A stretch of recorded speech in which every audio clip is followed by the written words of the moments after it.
자, 여러분 이번 시간에는 2025년 고1 9월 모의고사 건축법에 대한 글입니다. 학생들이 상당히 좀 헷갈려했던 문제가 있어서 그거를 좀 집중적으로 볼 거예요. 자, 일단 1문답부터 한번 보면 건축법에서 건축물의 건축이라는 것은 공공복리를 저해할 수 있는 위험한 행위로 간주된다. 그래서 허가 요건에 맞춘 설계로, 그러니까 당연히 어때요? 허가를 맞춰야 되는 거지. 그지? 그래서 설계로 최소한의 안전이 보장되었다고 판단되는 경우에 한해서 건축 금지가 해제돼서, 그러니까 이게 뭐냐면 기본적으로 건축은 금지된 상태인 거야. 그래서 그게 허가 요건이 맞으면 그게 해제가 되는 거지. 그러면 건축이 가능해진다. 그럼 건축행위라는 것은 건축물을 건축할 수 있는 땅을 뭐라고 하냐? 대지라고 하는 거야. 그럼 원칙적으로, 그러니까 사실 원래 비문학 읽을 때 있잖아. 원칙이라는 말이 있으면 원칙은 플러스 뒤에 뭐가 나올 수도 있다. 예외가 나올 수도 있다. 사실 이렇게 읽어야 돼. 그럼 원칙적으로는 뭐냐면 이렇게 작은 단위의 수가 나오는 게 중요하잖아. 하나의 대지는 하나의 지번이 있는 거야. 그러니까 우리 지번 거꾸로 하면 뭐라 그래? 번지라 그러잖아. 그래서 대지 하나에는 지금 하나의 번지가 있는 거지. 그리고 이것이 바로 뭐가 돼? 건축 허가의 단위가 된다는 거야. 그럼 일반적으로 건축이라는 것은 이제 여기서부터 중요하죠. 몇 가지 유형으로 나누는 거냐? 5가지 유형으로 나누는 거야. 신축, 증축, 개축, 재축, 이전. 자, 그럼 이제부터 뭐가 중요한지 알겠지? 얘네들 사이의 차이점이 중요하다. 그리고 읽을 때 있잖아. 뒤에 걸 읽으면서 앞에 게 뭐였나 생각하고, 그리고 그 다음에 계속 얘는 얘랑 뭐가 다른 거구나 하고 또 생각을 하면서 자꾸 읽어야 돼. 자, 그래서 일단 선생님이 옆에다가 헷갈릴 수 있으니까 정리를 하면서 읽을 거예요. 자, 맨 처음에 뭐부터 나타나? 신축부터 나와. 자, 그럼 일단 신축이라는 것은 뭐냐? 건축물이 없는 땅에다가 하는 거야.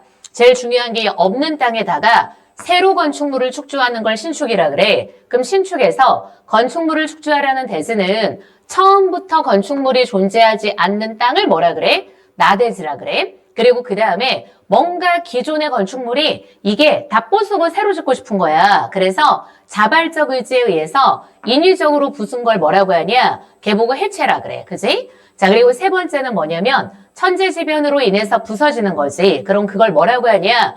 멸실이라 그러는 거야. 그럼 이렇게 해서 전부 소실된 대지일 수도 있어. 그러니까 결국 궁극적으로 뭐냐면 없는 땅에다가 새로 짓는 거야. 알겠지? 그치? 그래서 신축을 하는 땅이라는 것은 보통 나대지일 수도 있고 해체된 것일 수도 있고 그리고 어때? 멸실인 것일 수도 있어. 근데 중요한 건 뭐냐? 아예 없는 땅에다가 새로 짓는 거야. 자, 그럼 전부 소실됐을 때 있잖아. 새로 짓긴 지었어. 근데 그 규모가 이게 되게 중요한가 봐. 규모가 개축이나 재축에 해당되면 뭐로 보지 않는다? 신축으로 보지 않는다. 독해할 때 선생님이 늘 강조하는 거 있지. 긍정문보다 부정문의 형태가 중요하다. 그래서 우리는 규모를 따져야 되는 거야. 그래서 규모 면에서 개축이라든가 재축에 해당을 한다면 그러면 그것은 뭐로 보지 않는다? 신축으로 보지 않는다. 그럼 일단 내가 머릿속에 이 생각을 해야 돼. 개축하고 재축 읽을 때 규모를 꼭 체크해야 되겠구나. 그지? 그래서 그 규모가 개축이나 재축에 해당했을 때는 신축이 아닌 거야. 됐지? 자, 그 다음 한평 하고 이제 전환이 돼. 주된 용도의 건축물을 이용 및 관리하는 데 필요한 부속 용도의 건축물만 존재하는 대지에서 그럼 일단 부속 용도가 있는 상황이야. 근데 그거하고 별도로 뭘 짓는 거냐? 주된 건축물을 짓는 거야. 그럼 그것도 어디에 해당해? 신축에 해당해. 그러면 부속적인 것이 있는 상태에서 플러스 어때? 주된 건축물을 짓는 거. 그럼 이것도 바로 뭐구나? 신축에 해당하구나. 되지? 자, 그래서 우리 지금 뭘 읽어본 거냐? 신축을 읽어본 거야. 그럼 이제 그 다음에 뭐가 나타나? 증축이 나오잖아. 그럼 당연히 어때? 글 읽을 때 증축은 신축하고 뭐가 다른 거지? 하고 생각하면서 읽어주는 거 알지? 그지? 자, 그럼 증축이라는 것은 뭐냐면 여기 중요한 게 있네. 기존 건축물이 있는 땅에다야. 알겠지? 아까 신축하고 다른 거 보이죠? 신축이라는 것은 어땠냐면 기존에 있는 게 없었던 거야. 없는 땅에다가 짓는 거고 얘는 뭐냐면 기존의 건축물이 있는 땅에서 플러스 알파 규모를 늘리는 것 같아. 그래서 나와 있잖아. 건축물에 뭘 늘린다? 규모를 늘려 짓는 거다. 그래서 그 규모 안에 포함되는 게 어떤 것들인지 나오지. 건축 면적, 연면적, 층수, 높이. 얘네가 바로 규모에 포함돼. 근데 사실 건축 면적하고 연면적이라는 건 학생들이 개념을 잘 모를 것 같잖아. 그래서 구체적으로 설명이 돼. 건축 면적이라는 것은 뭐냐면 일반적으로 있잖아. 지상이 기준이에요. 지상층 중에서 가장 넓은 층의 면적을 뭐라고 하냐? 건축 면적이라 그래. 그지? 지하가 아니야. 지상층 중에서 우리 보통 집 지을 때 보면은 1층, 2층 이렇게 집이 있다. 그럼 이제 1층이 이렇게 좀 넓게 지고 2층 이렇게 올릴 땐 좀 작게 지고 그렇잖아. 그래서 그럴 경우에는 당연히 어때? 1층의 지금 면적이겠지. 그리고 그 다음에 연면적이라는 것은 뭐냐면 각 층 바닥 면적의 총합인 거야. 그러니까 내가 예를 들어서 5층짜리 건물을 지었다. 그러면 각 층별로 바닥 면적을 합치는 거야. 그 총합이 바로 연면적이야. 그럼 증축에 해당하는 경우에 뭐가 있는 건지 하나하나 지금 구체적으로 나타나죠. 그럼 거기에 뭐가 있을까? 체크하면서 읽는 거야. 열거되는 거. 일단 지하층의 바닥 면적 증가. 그리고 바닥 면적의 증감 없이 높이만 증가하는 것도 어디에 들어가? 증축에 들어가. 그리고 주된 게 있는 상태에서 부속 건축물이나 다른 주된 걸 축조해. 그럼 앞에 거랑 다른 거 보이죠? 신축은 뭐냐면 부속적인 것만 있을 때 주된 걸 추가로 짓는 게 신축이었어. 근데 증축은 어떤 거냐? 주된 건축물이 있는 상태에서 뭘 짓는 거냐? 부속적인 걸 추가하거나 아니면 다른 주된적인 것을 추가하는 거. 그게 바로 또 증축인 거야. 그리고 또 기존에 지하층이 있었는데 지표면을 깎은 거야. 그럼 걔가 어디에 노출되게 되는 거야? 지상에 노출되게 되잖아. 그럼 그것도 당연히 어때? 높이가 증가한 것이 걔도 바로 증축인 거야. 그리고 또한 한 층의 층고가 상당히 높아. 그래서 중간층을 만들어. 우리 왜 보통 1층 같은 경우에 건물에 보면은 1층이 좀 층고가 높잖아. 그래서 카페에 보면은 이렇게 왜 이렇게 중간층 만들어가지고 쓰는 데들 있지. 좀 규모가 작으니까. 그래서 그런 것도 바로 증축에 들어가. 그리고 또 한편 전환됐으니까 끊어줘야죠. 냉난방이라든가 급수 등 건축물의 기능을 안정적으로 유지하기 위해서 설치하는 건축물의 설비는 뭐가 아니야? 건축물로 보지 않기 때문에 이거는 증축에 해당하지 않는 거야. 아까도 얘기했죠? 뭐가 중요하다? 부정문이 중요하다. 그래서 제일 중요한 또 포인트가 뭐냐면 건축물 설비를 한 경우는 뭐에 해당하지 않느냐? 증축에 해당하지 않는다. 됐죠? 자, 그럼 이제 이제 세 번째. 개축은 도대체 뭘까? 자, 그럼 개축이라는 것은 뭐냐면 기존에 있는 걸 어때? 해체했대. 자, 그럼 봐봐봐. 우리 생각해보자. 해체는 뭐라 썼더라? 앞에서 있었지. 건축주의 자발적, 기존의 건축물의 그 사람의 자발적 의지에 의해서 부순 거야. 그게 바로 해체야. 그래서, 개축이라는 것은 뭐 후에 하는 거구나? 해체 후에 하는 거구나. 그럼 그 대수에다가 요거 중요한 거야. 앞에서 뭐라 그랬어? 신축할 때 기억나지? 규모 면에서 개축이나 재축에 해당한다면 그건 뭐가 아니야? 신축이 아닌 거야. 그래서 얘는 뭐냐면 규모가 종전 규모 범위 이하가 돼야 돼. 그걸 다시 축조하는 거야. 그럼 얘는 규모가 종전 범위 이하가 돼야 되는 거잖아. 그럼 이제 느낌 오지.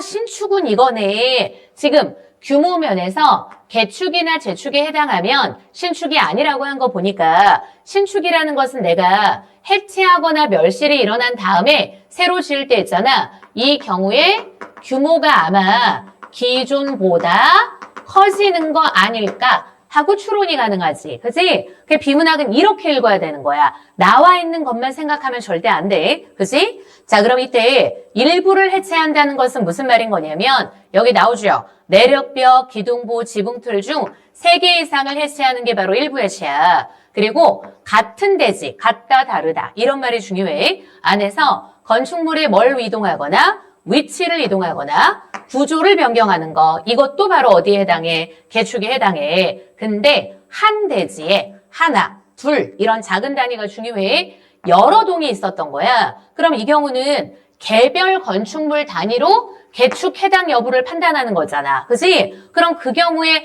만약에 어때? 동수를 늘려. 그럼 동수를 늘린다는 건 이건 뭐가 되겠어? 개축이 아니라 아마 신축으로 봐야 되겠지. 그치? 그래서 이것은 개축에 해당하지 않는다. 그럼 이제 보이죠? 개축의 중요한 포인트는 바로 뭐다? 해체 후에 하는 거야. 자발적 의지에 의해서 부신 다음에, 그리고 그 다음에 규모가 어떠냐? 기존 건축물의 종전 범위 이하가 돼야 돼. 그게 바로 뭐다? 개축에 해당하는 거다. 됐지? 자, 이제 그 다음, 이제 어디로 와? 재축으로 가야 되겠죠? 자, 그럼 재축 읽을 때는 기존에 개축하고 뭐가 다른 것일까? 또 생각하면서 읽어야지. 그지? 자, 그럼 재축이라는 것은 바로 뭐냐? 기존 건축물의 전부 또는 일부가 멸실했대. 그럼 봐봐봐. 아까 우리 기억나지?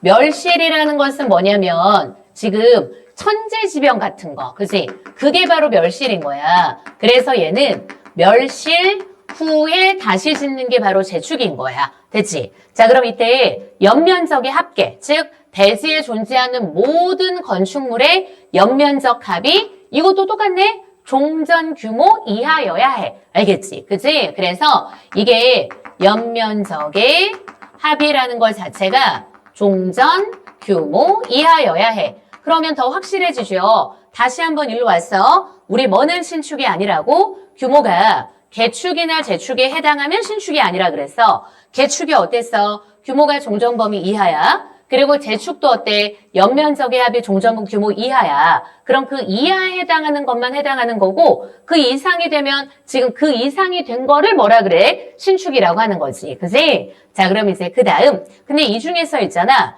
동수, 층수, 높이 중 어느 하나는 어때? 초과하는 게 가능해. 그지?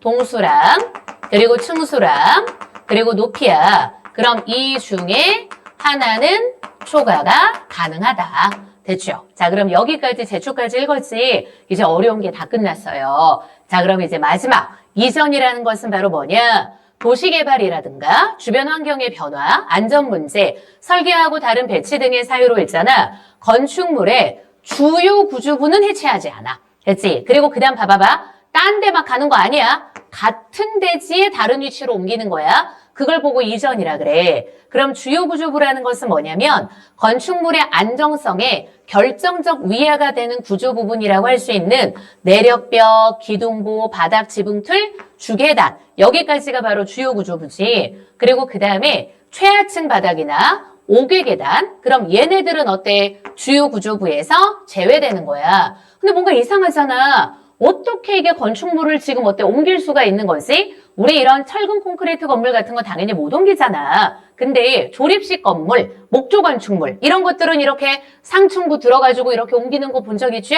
그래서 그 말인 거야. 일체식 구조인 철근 콘크리트조 건축물하고 다르게 조립식 구조라고 할 수 있는 목조 건축물 같은 경우는 최하층 바닥은 제외하고 상층부 구조체를 들어서 올려 우리가 이전이 가능하다. 그래서 마지막 5번째 어때요? 이전에 대해서 설명한 거지. 이전 별로 어렵지 않죠. 그치? 자, 그래서 이렇게 5가지 종류가 나타나 있는 거고 사실 앞에 신축부터 재축까지 요 차이점이 헷갈린단 말이야. 이거 갖고 지금 장난치는 문제들이 나오는 거야. 알겠지? 자, 그럼 이제 다음 문제로 이제 문제 풀이로 한번 가보겠습니다.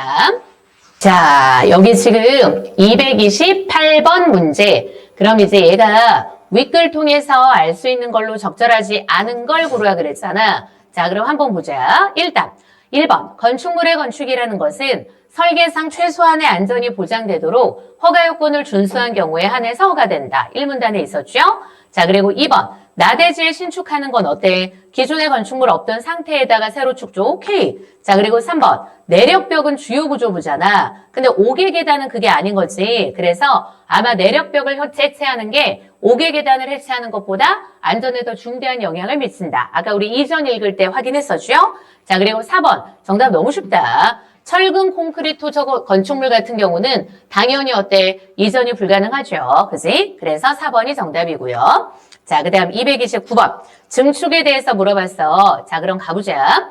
중간층을 만들어서 건축물의 연면적을 늘렸어. 그럼 당연히 어때? 증축이죠? 그리고 옥상에다가 물 공급을 위한 물탱크를 설치한 거야. 그럼 그거는 뭐가 아니야? 증축이 아니죠. 왜냐면 설비 위에서 하는 것은 증축이 아니라 그랬어. 그리고 3번 봐. 근데 봐봐봐. 지하층의 바닥 면적 증가한 거야. 당연히 어때? 중축에 해당하지 중축에 해당한 거지. 그렇죠. 선생님도 헷갈릴 뻔했네요. 그래서 몇 번? 3번이 정답. 됐죠? 바닥 면적 증가하는 거니까 기존보다 규모가 늘어나는 거잖아. 당연히 중축이죠. 자, 그리고 4번. 부속적인 것만 있는 상태에다가 지금 주된 거를 별도로 축조하는 거야. 그건 중축이 아니라 어디에 들어가? 신축에 들어가죠. 그지? 자, 그리고 5번. 지하층이 존재하는 건축물 주변에 지표면을 깎아. 그래서 지하층을 지상에 드러나게 만들었어. 그럼 그것도 당연히 어디에 들어가? 중축에 들어가죠. 그지? 그래서 3번이 정답. 됐죠? 자, 그 다음 230번 문제는 앞에 선생님이랑 체크했던 거야. 기역이 바로 뭐냐? 개축인 거고, 그리고 니은이 재축이거든. 근데 포인트가 얘는 해체를 한 다음에 하는 거고, 그리고 얘는 있잖아. 멸실 후에 하는 거야. 그래서 우리 다른 점이 뭐였어? 해체는 어때? 자발적인 의지로 지금 부순 거고, 그리고 멸실이라는 것은 어떤 거야? 지금 천재지변 같은 걸로 내가 의도하지 않은 거야. 그러니까 당연히 몇 번? 1번이 정답이죠. 됐지? 그럼 나머지가 왜 틀렸는지 한번 볼까? 잘 봐봐. 일단 이거는 달리가 아니고 둘 다 가능해. 봐봐. 한 대지야. 여러 동이 있었어. 모두 소실돼. 근데 일부 동만 축조하는 게 가능. 둘 다 가능하죠. 왜냐면 여러 동이 있었는데 일부 동만 축조하는 것은 기존 범위 이한 거잖아. 그러니까 둘 다 가능해. 자, 그리고 그 다음 3번. 얘도 달리가 틀렸죠? 둘 다야. 기존 건축물이 존재하던 대지랑 동일한 대지에서 일어나는 거지. 개축이나 재축이나. 자, 그리고 4번. 얘도 둘 다겠네요. 한 건축물의 일부만 소실됐을 때 연면적을 종전과 같게 다시 축조하는 게 가능하다. 그렇죠. 왜냐하면 지금 연면적이 지금 기존 범위보다 더 커진 게 아니잖아. 자, 그리고 5번 봐. 둘 다 높이를 있잖아. 기존보다 낮게 해. 그럼 높이를 낮게 하는 건 어때? 종전 규모 범위보다 더 커지는 게 아니고 오히려 작아지는 거잖아. 그러니까 당연히 어때? 불가능하다가 아니라 가능하다가 되겠지. 됐죠? 자, 그 다음 이제 231번 문제로 갑니다. 자, 우리 요 문제가 학생들이 실제 모의고사에서 상당히 많이 틀렸던 문제인데 요 문제의 포인트가 뭐냐면 이게 부분만 보려고 하면 안 돼요. 전체 맥락을 봐야지 이 문제를 제대로 풀 수가 있거든. 자, 한번 보자. 적절하지 않은 걸 고르라 그랬어. 그럼 봐. A는 건축물을 새로 짓기로 결심을 하고 있잖아. 오래전부터 소유하던 각 층의 바닥 면적이 500제곱미터인 3층짜리 건물을 모두 부수었대. 그럼 봐봐봐. 모두 자기가 부순 거야. 그럼 이거는 뭐에 해당해? 해체에 해당하죠. 그지? 그럼 너는 생각해봐. 봐봐봐. 해체를 한 다음에 다시 짓는 건 뭐 아니면 뭐에 해당하는 거냐? 신축 아니면 개축에 해당하는 거야. 우리 증축으로 안 가요. 왜냐면 증축이라는 것은 뭐냐? 기존 건축물이 있는 상태에서 플러스 알파, 규모 늘리는 거야. 근데 지금 얘는 해체를 했잖아. 그지? 아예 다 부순 거야. 그럼 해체한 다음에 만약에 규모가 기존보다 커지게 되면 신축인 거고, 그리고 규모가 어때? 종전 범위 이하가 되면 뭐가 돼? 개축이 되는 거야. 그래서 여기에서 우리가 큰 걸 생각해야 돼요. 해체를 했다는 건 기본적으로 얘가 신축의 길을 가거나 아니면 어때? 개축의 길을 간다는 것이 절대 뭐의 길을 가지 않는다는 거야? 증축의 길을 가지 않는다는 거야. 근데 헷갈리는 부분이 있어. 뭐가 지금 헷갈리게 된 거냐? 층고를 높였다는 거야. 그러니까 아이들이 층고라는 말에 꽂혀버린 거죠. 왜냐면 그 층고 얘기가 어디 나오니까? 증축에 나오니까 층고에 꽂혀서 1번이 당연히 적절하다고 생각을 해버리는 거야. 그죠? 출제진의 의도가 그거예요. 우리는 절대 부분만 보면 안 되는 거야. 항상 큰 걸 생각해. 이 부분에 해당하는 단어만 보고 문제 풀면 안 돼. 그럼 이제 느낌 오죠? 아, 해체를 했다는 건 신축 아니면 개축이구나. 이건 절대 뭐가 아니야? 증축으로 갈 수가 없는 거야. 됐지? 그래서 정답은 몇 번이야? 1번이 돼요. 그치? 왜냐면 어차피 뭐야? 해체기 때문에 개축 아니면 신축이다. 그럼 잘 봐봐. 그럼 여기에서 지금 뭐냐면 잘 봐봐. 층고를 기존 건축물보다 높여 지었어. 그러면 규모를 늘려서 지은 거니까 증축에 해당한다? 아니에요. 얘는 뭐냐면 일단 바닥 면적의 합이 기존하고 똑같단 말이야. 아까 우리 어땠어? 규모가 지금 어때? 종전 범위 이하일 때 뭐라 그랬어? 개축이라 그랬지? 그래서 이거는 뭐냐면 개축이에요. 됐지? 그럼 나머지 볼까? 잘 봐. 일단 요거 B 읽고 나서 하자. B는 한 대지에 있잖아. 연면적이 각각 400제곱미터니까 연면적 합은 얼마야? 800이야. 형태가 동일한 두 개 동의 상가 건축물을 소유하고 있는데 이걸 모두 부수고 거기에 새로운 건물을 지으려고 했는데 지진이 발생해서 기존 건축물이 모두 붕괴가 됐대. 해체하려고 그랬는데 그 전에 뭐가 일어나? 멸실이 일어난 거지. 그지? 자, 그럼 일단 2번 선택지 봐. 그럼 A가 새로 지은 건축물을 관리하기 위해서 경비실을 지었어. 그럼 이건 뭐야? 주된 거에다가 플러스 부속적인 걸 지었으니까 뭐에 해당해? 증축에 해당하죠? 그지? 자, 그리고 3번. B가 지진 발생 전이야. 건물을 다 부쉈어. 그러면 해체인 거지. 바닥 면적의 총합이 있잖아. 900인 거야. 그러면 봐봐. 연면적의 총합이 지금 800이었는데 규모가 늘어났죠. 그럼 기존보다 규모가 늘어났으니까 어디로 가야 돼? 신축으로 가야 돼. 그래서 3번도 맞아. 됐지? 그리고 4번. B가 붕괴된 기존의 건축물을 연면적의 합계가 700이야. 근데 지금 어때? 종전보다 규모가 작아진 거잖아. 그럼 이렇게 재축을 한다면 그럼 당연히 어때? 층수하고 높이가 있잖아. 종전 규모 범위 이하인 3개 동이 가능해. 왜냐하면 이게 봐봐봐. 멸실은 뭐라 그랬어? 연면적 합은 종전 규모 이하이면서 동수, 충수, 높이 중에 어느 하나가 기존보다 초과하는 게 가능하거든. 그럼 동수가 2개였으니까 3개 가능하죠. 그지? 그래서 4번도 맞고 그리고 5번 봐. B가 지진 발생 전에 기존의 건축물을 모두 어때? 해체를 했어. 그리고 개축을 한 거야. 그러면 같은 대지 내에서 기존 건축물과 다른 위치, 그쵸? 다른 위치로 이동하는 것도 가능하다 그랬거든. 그래서 얘도 맞는 거. 됐지? 그럼 정답은 몇 번? 1번 골라주면 되겠죠. 됐죠? 되게 어려운 문제였는데 우리는 뭐야? 자꾸 부분에 집착하면 안 된다. 큰 걸 생각해야 돼. 자, 그 다음. 어휘 문제는 어렵지 않았죠? 위치 옮기는 거니까 1번 골라주면 됩니다. 자, 그래서 이렇게 해서 우리 건축법에 대해서 한번 잘 살펴봤습니다.